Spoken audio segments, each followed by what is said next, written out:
Assalamualaikum warahmatullahi wabarakatuh. Jadi sudah jelas pokok agama Al-Quran Sunnah. Jika tidak ada hukumnya yang disyariatkan mengambil ijma dan qiyas. Jadi qiyas ini termasuk ijma, seperti nyekat beras ini kan qiyas ya. Beras ini qiyas, kesepakatan ulama seluruh dunia, bukan satu negara, ini ijma. Jadi hukum agama ya, pokok agama Al-Quran, pokok Al-Quran dari sunnah Nabi, setelah tidak ada yang syaratkan mengikuti ijma dan qiyas. Setelah ini bahwa pendapat banyak, seperti furu ya, cabang-cabang agama ya, hujah-hujah ya. Jadi seperti Imam Abu Hanifah, Imam Malik, Imam Ahmad ya. Semua ini bukan suatu hujah atau dalil. Kenapa? Karena mazhab ini metode ya, untuk memudahkan ya. Imam Abu Hanifah, Imam Malik, Imam Syafi'i, Imam Ahmad ini metode untuk memudahkan saja, bukan agama. Dia hanya beristihad. Jadi sebagai orang muslim tidak boleh fanatik pada mazhab tertentu. Kenapa? Karena bukan Nabi. Dia hanya jalan metode untuk mempermudah kita untuk belajar. Belajar ini bukan ibadah, tapi kemaslahatan.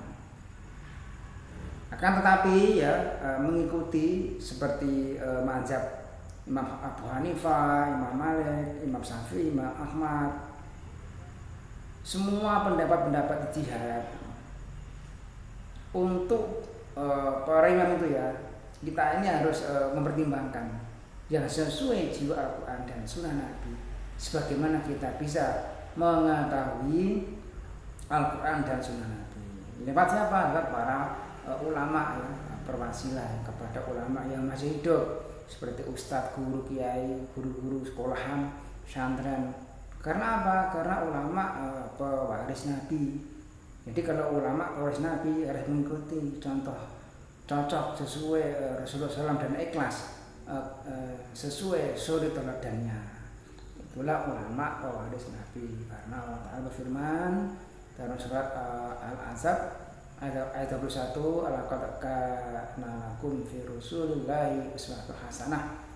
Sesungguhnya telah ada pada diri Rasulullah SAW itu suri teladan yang baik bagi kamu. Kalau sudah baik, ikuti aja apa adanya, jangan mengada-ngada. Ini kan sesuai Al-Quran. Teladan yang baik, Rasulullah SAW itu suri teladan yang baik bagi kami, terbaik. Udah ikutin saja. Jika ada ulama yang tidak sesuai petunjuk Nabi ya, maka akan menimbulkan amal-amal syubhat seperti bid'ah, khurafat, syirik, mendahulukan akal, mendahulukan leluhur tokoh-tokoh agama, habib, kiai, ustadz, gus, siapalah. Ini akan menimbulkan tarik buta, mengikuti tapi nggak tahu dari mana jalurnya, gitu.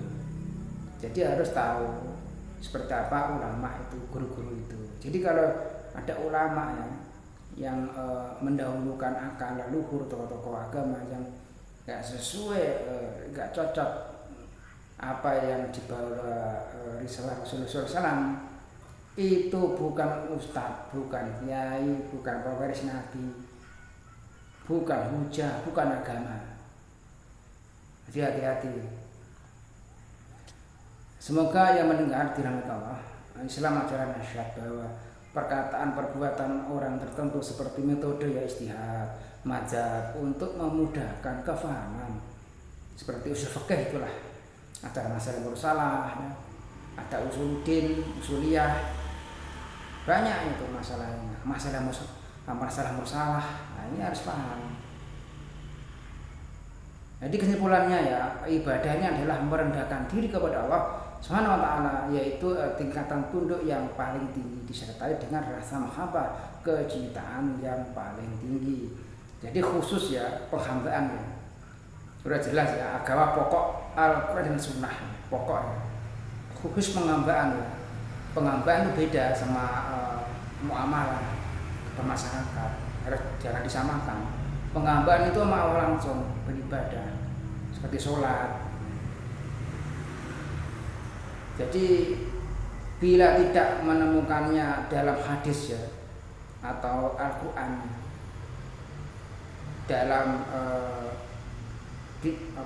suatu ibadah yang disyariatkan, maka sebagai muslim ini yang taat dan tunduk ya kepada syariat Islam yang dibawa Rasulullah SAW, maka diperkenankan mencari petunjuk dari ijma ulama dan qiyas. Tapi hati-hati, jangan ibadah semua qiyas, enggak boleh. Qiyas kan bukan agama, dia hanya cabang-cabang agama. Furu cabang-cabang bisa salah, bisa benar. Jadi saya tegaskan ya, saya ingatkan ya, semoga antum dapat hidayah. Adapun ya bila pada suatu masalah ibadah ya, khususnya ya penghambaan tahu kan, ditemukan dari Al-Quran dan Sunnah Nabi, maka antum ya tidak dibenarkan untuk berdalil dengan ijma dan qiyas. Ya. Kenapa? Karena menghasilkan syubhat, bid'ah, khurafat, sulit dan bisa berbahaya untuk akhirat. Makanya tidak boleh menyelisihi Al-Quran dan Sunnah Nabi. Jadi nomor 4 itu qiyas. Kalau sudah ada ketetapan hukum Al-Quran dan Sunnah, ikuti. Tidak boleh mengambil hukum selain yang disyariatkan Allah. Itulah yang namanya agama. Cukup sekian ya dari saya, wa'alam ya, semoga bermanfaat. Jika saya salah, minta maaf. Kalau salah dari saya, kebenaran milik Allah, hidayah milik Allah. Subhanakallahumma wa bihamdika asyhadu an la ilaha illa anta astaghfiruka wa atubu ilaik. Wassalamualaikum warahmatullahi wabarakatuh.